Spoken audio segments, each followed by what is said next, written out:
Seorang yang paling terakhir keluar dari neraka, paling terakhir masuk ke dalam surga.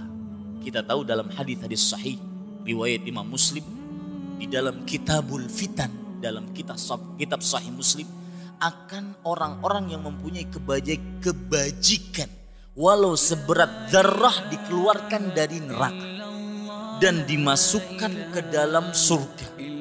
Nah, ini orang paling terakhir dikeluarkan dari neraka, paling terakhir masuk ke dalam surga. Bapak Ibu saudara-saudari yang dimuliakan oleh Allah Subhanahu wa taala. Rasul sallallahu alaihi wasallam bersabda, "Wa yabqa rajulun bainal jannati wan nar." Tersisa seorang laki-laki terletak antara surga dan neraka. Lalu dia berkata, "Ya Rabbi, asrif wajhi 'anin nar." Wahai Rabbku, palingkan wajahku dari api neraka. Laqad qashabani rihuha wa ahraqani zakauha. Sungguh hembusan dan angin neraka telah membakar wajahku. Allah Subhanahu wa taala berfirman, "Hal asaita in af'alu alla tas'ala ghaira alladhi sa'alt." Wahai fulan, apakah kamu kalau seandainya aku lakukan apa yang kamu minta, memalingkan wajahmu dari api neraka menghadap surga, kamu tidak akan minta yang lain? Orang ini mengatakan, "La wa izzatuk." Tidak wahai Allah, demi keagunganmu aku tidak akan minta kecuali apa yang telah aku minta. Fayu'tillaha ma sya'a min ahdin wa mitsaq. Maka orang tersebut berjanji habis-habisan sama Allah Subhanahu wa taala, aku tidak akan minta selain ini, dipalingkan dari wajahku dari api neraka menghadap surga. Maka apa yang terjadi? Fayasrifullahu wajhahu an. Lalu Allah memalingkan wajahnya dari api neraka menghadap ke dalam surga. Kemudian Bapak Ibu saudara-saudari, fa idza ra'al jannata wa bahjata. Ketika dia berpaling dari surga menghadap dari neraka menghadap surga, dia melihat surga. Summa sakata ma syaa Allahu an yaskut. Lalu dia terdiam lama, bengong melihat surga dengan segala macam kemegahannya. Bengong dia. Hah? Bengong. Lalu dia berkata, "Ya Rabbi, qarribni 'inda babil jannah." Wahai Rabbku, kalau begitu dekatkan aku ke depan pintu surga. Padahal tadi sudah janji habis-habisan gak akan minta yang lain. Setelah dia melihat surga, dia ingin didekatkan, tidak masuk. Dia ingin hanya didekatkan ke pintu surga. Allah Subhanahu wa taala mengatakan kepada si fulan ini, "Awalaysa qad a'taital ahda wal mitsaq alla tas'ala ghaira alladhi sa'alt?" Bukankah engkau telah janji bahwasanya kamu tidak akan minta kecuali yang engkau telah minta? Orang ini memakai senjata pamungkas di hadapan Allah, dan pakai ini tatkala Anda berdoa kepada Allah. Orang ini mengatakan, "Ya Rabbi, la akunu ashqa khalq." Wahai Allah yang memeliharaku, jangan sampai aku jadi makhlukmu yang paling sengsara. Wallahi Pak, perkataan ini Allah tidak sanggup mendengar.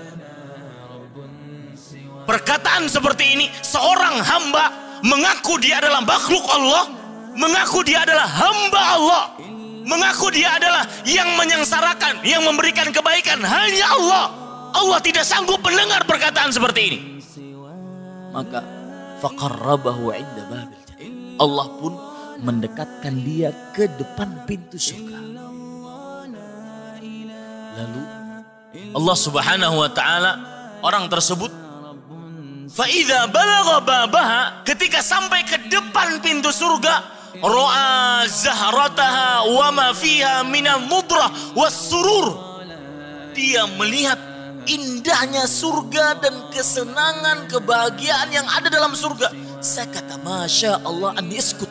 Dia diam lama, terbengong-bengong melihat indahnya surga.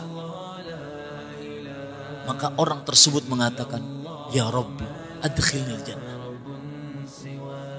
Wahai Rabbku, masukkan aku ke dalam surga. Ya. Allah sampai mengatakan, Waihak ya bani Adam, celaka engkau wahai anak manusia. Ma'aghdarak alasta qad a'taita al-ahda wal mitsaq alla tas'ala ghaira alladhi sa'alt. Bukankah engkau telah janji tidak akan minta kecuali ma'aghdarak, alangkah cepatnya engkau berkhianat kepadaku. Bukankah engkau telah menjanjikan sesuatu tidak minta kecuali yang telah engkau minta? Sama dia memakai senjata pamungkas dia di hadapan Allah. Ya Rabbi la taj'alni ashqa khalqi. Wahai Rabbku, jangan jadikan aku sebagai makhlukmu. Ini Pak, Anda sebelum berdoa nyatakan diri Anda sebagai makhluk Allah. Makanya salah satu doa pamungkas Rasul sallallahu alaihi wasallam, beliau bersabda, Allahumma inni abduk wa bnu abdik wa bnu amatik nasiyati biyadik madin fiya hukmuk adlun fiya qada'uk as'aluka bikulli ismin huwa lak sammaita bihi nafsak aw anzaltahu fi kitabik aw 'allamtahu ahadan min khalqik. Ini semua belum meminta. Ya Allah, aku adalah hamba-Mu, budakmu. Ini Allah paling senang seperti ini. Menghambakan diri di hadapannya, mengakui dia adalah makhluk, yang mengaturnya adalah Allah semata. Aku adalah budakmu, budak, anak dari budakmu yang laki-laki, anak dari budakmu yang perempuan. Nasibku di tanganmu ya Allah. Apapun keputusanmu aku akan terima. Semua yang engkau takdirkan adalah adil bagiku. Ini Allah paling suka. Dan itu adalah adab sebelum Anda berdoa. Orang ini mengatakan, La taj'alni ashqa khalqi. Wahai Allah, jangan jadikan aku makhlukmu yang paling sengsara. Bapak ibu saudara-saudari yang dimuliakan oleh Allah Subhanahu wa taala, apa yang terjadi? Thumma ya'dhanu lahu fi dukhul jannah. Lalu diizinkan oleh Allah untuk dia masuk ke dalam surga. Kemudian orang tersebut dikatakan oleh Allah, perhatikan, yang belum pernah bercita-cita masuk ke dalam surga, perhatikan ini perkataan. Ada yang belum pernah bercita-cita masuk surga? Satu. Yang kedua, yang belum pernah memikirkan nikmat surga, yang sering mengatakan, sekarang mah hidup di dunia, nanti surga bicarakannya nanti habis mati.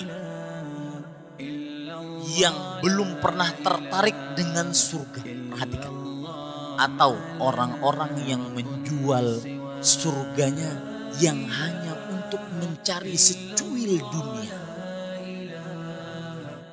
menghalalkan segala yang diharamkan oleh Allah hanya untuk secuil dunia. Perhatikan perkataan Allah ini kepada orang yang paling terakhir keluar dari neraka, paling terakhir masuk ke dalam surga, paling terakhir. Kata Allah apa? Tamanna. Wahai fulan, silahkan angan-angankan seluruh yang engkau inginkan. Semua yang dia inginkan disuruh berangan-angan. Mungkin dia tidak pernah naik pesawat, dia angan-angankan. Mungkin dia tidak pernah makan ini dan itu, dia angan-angankan. Dia akan mendapatkannya. Silahkan tamanna. Ingat Pak kata itu, 4 huruf ini, tamanna. Kapan kita lagi digoda dengan dunia? Gara-gara perniagaan, gara-gara jual beli, akhirnya kita malas mendirikan sholat, terlambat berjamaah.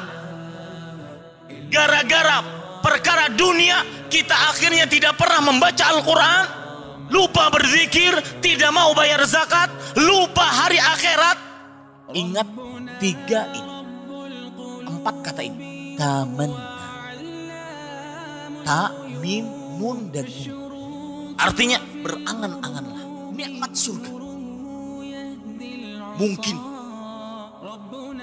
dia ingin merasakan kepada perempuan lain. Dia mungkin ingin angankan pada saat itu. Ada sebagian laki-laki kadang-kadang agak menyesal dengan menikah dengan seorang perempuan. Ya, kenapa saya sih menikahi si fulana? Masih banyak yang lain sebenarnya. Bahkan ada yang pernah berkata kepada saya, Ustadz, bolehkah berdoa? Ya Allah, masukkan saya ke dalam surga. Tapi kalau suami saya masuk ke dalam surga, jangan pertemukan kami lagi. Rupanya sudah bosan banget dia sama suaminya. Allah. Ya. Sang suami juga ketika di dunia tidak diizinkan untuk poligami. Ini lagi, yang lain saya ingin yang lain.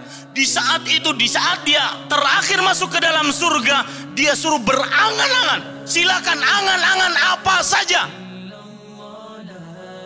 Orang yang terakhir masuk ke dalam surga, itu cita, itu nikmatnya. Bahkan hatta idang qata'at umniyatu, sampai habis angan-angannya, Allah mengatakan kepada si fulan tersebut, wahai fulan, ya fulan, tamanna kada, tamanna kada, tamanna kada. Wahai fulan, ini belum engkau angan-angankan. Ayo pikirkan.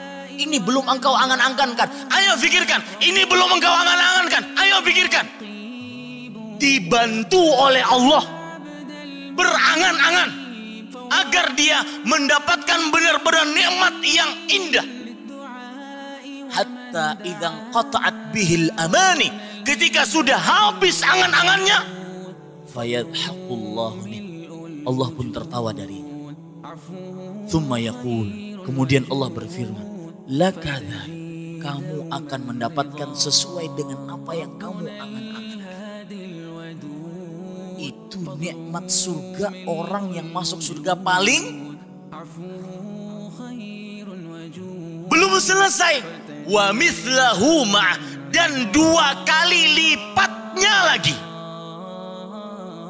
Pak, kalau begitu baru menancapkan di dalam hati.